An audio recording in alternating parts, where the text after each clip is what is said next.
Point है motor neuron point है, जो आजकल बैन है, जिसका इस्तेमाल हम नहीं करते हैं, न्यूरोथेरेपी में नहीं करते। ये बहुत पुराना पॉइंट है। उस समय पर मोटर न्यूरॉन के लिए केवल यही पॉइंट काम करता था। आज मोटर न्यूरॉन जैसी बीमारियों में हम बहुत सारे अलग अलग फॉर्मूले दे सकते हैं, बहुत सारे अलग अलग पॉइंट दे सकते हैं, तो वो रिस्की वाला पॉइंट है। तो इस वजह से इस पॉइंट को हमने अवॉइड करा है, यानी कि न्यूरोथेरेपी में बैन करा है। शुरुआत में केवल यही पॉइंट था, तो इसलिए हम इसे देते थे।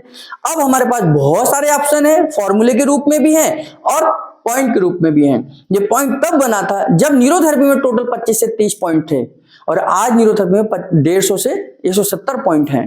तो उस आधार पर अब इसका पॉइंट का इस्तेमाल हम नहीं करते, क्योंकि ये बहुत बैलेंसिंग पॉइंट है। बहुत बार इससे पेशेंट की समस्या बढ़ जाती है, या बहुत बार बैलेंस गड़बड़ होने से पेशेंट को तकलीफ हो सकती है, थेरेपिस्ट को भी हो सकती है। उस कंडीशन में करना क्या है, देखिए मोटर न्यूरॉन पॉइंट क्या है।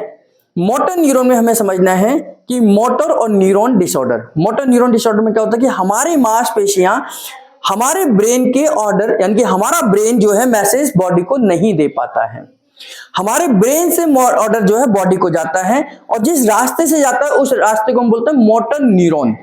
मोटर न्यूरॉन, जिस रास्ते से ब्रेन का मैसेज बॉडी को आ रहा है उसको बोलते हैं मोटर न्यूरॉन। जब वो गड़बड़ी हो जाती है, इसी समस्या को मोटर न्यूरॉन डिसऑर्डर कहते हैं, यानी कि अब ब्रेन का ऑर्डर बॉडी को नहीं मिल रहा। तो उस समय पर धीरे धीरे मांसपेशियां लूज हो जाती हैं, और लूज होते समय पर नीचे की तरफ लटक जाती हैं।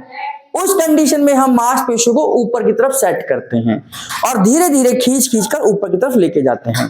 तो पहले हाथ से बताऊंगा, फिर पैर से बताऊंगा। तो उस कंडीशन में हम क्या करते हैं, पूरा अच्छी तरीके से पॉडल वगैरह तकिए का इस्तेमाल करते हैं। यहां पर हाथ रखेंगे और जैसे पैर रखेंगे, और धीरे धीरे मांसपेशियों को ऊपर की तरफ खींचते हैं, और गर्दन के बाजू में से मांसपेशियों को खींचकर यहां पर नीचे खिसक जाते हैं।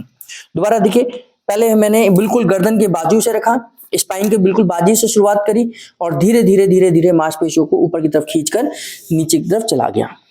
फिर थोड़ा सा और बाजू में इस तरीके से गया, और धीरे धीरे नीचे की तरफ गए।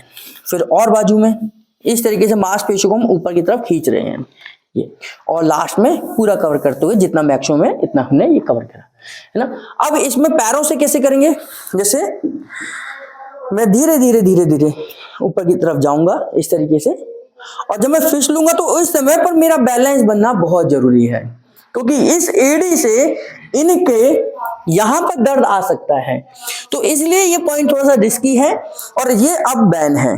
लेकिन फिर भी अगर आपको देना पड़े तो आजकल हम इसका ना केवल मोटर न्यूरॉन के लिए इस्तेमाल करते हैं, आजकल हम मसल्स रिलैक्सेशन के लिए भी इस्तेमाल करते हैं, है ना। तो यहां से धीरे धीरे गए, ऊपर की तरफ जा रहे हैं, और थोड़ा साइड से गए हैं, और यहां से ये बैलेंस लिया, और फिर नीचे उतरना है। पहले आपके पंजे नीचे जमीन पर आएंगे, फिर एड़ी से उतरना है, झटके से नहीं उतरना। फिर और साइड से जाएंगे, धीरे धीरे पहले पंजे टिकाए, फिर एड़ी हटाई, फिर नीचे की तरफ आना है, वरना आपका बैलेंस बिगड़ेगा तो पेशेंट को दर्द बढ़ सकता है। फिर और नीचे साइड से गए मैक्सिमम वाले एरिया को, इस तरीके से धीरे धीरे हमने करना है। तो हाथ से भी दे सकते हैं, पैर से भी दे सकते हैं। हम मसल्स को रिलैक्स करने के लिए आजकल इस पॉइंट का इस्तेमाल करते हैं, लेकिन आजकल मोटर न्यूरॉन बीमारी में इसका इस्तेमाल नहीं करना, क्योंकि मोटर न्यूरॉन की जो पेशेंट है उसकी मांसपेशियां कमजोर हो जाती हैं, तो उसमें कहीं झटका लग गया, कहीं बैलेंस बिगड़ गया तो दिक्कत आ सकती है। तो इसलिए आजकल मोटर न्यूरॉन पॉइंट को मोटर न्यूरॉन पेशेंट पर अप्लाई नहीं करते हैं।